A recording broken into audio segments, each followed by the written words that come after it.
Well, there were a few of them, although really for the purposes of the new model rules and occupancy agreement, the primary one was that the legislature wanted to do away with occupancy agreement terminations. And people in this who have done these before will remember that that involved a notice of a requirement to pay being sent to the member.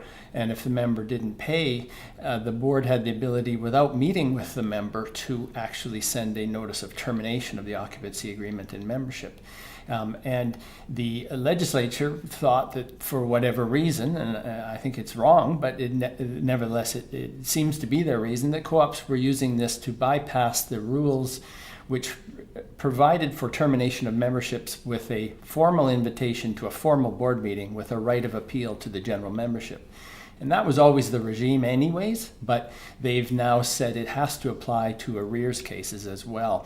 And so they specifically did away with and essentially outlawed the provisions of all the Model Rule 1.0 and occupancy agreement that allowed for occupancy agreement terminations by way of simple notice. And so the Act requires the co-ops to actually amend their rules to take that out and put back in the new system, which again was already there for the most part anyways.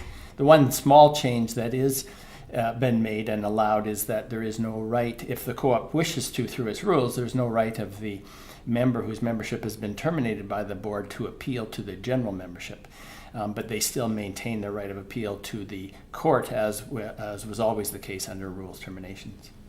And we don't really know the reasons as to why the government decided that they wanted to get rid of this this procedure that we had. Nevertheless, we can work with the procedure, and we've done that. CHFBC has put together the Model Rules 2.0, which addresses all the changes to the legislation.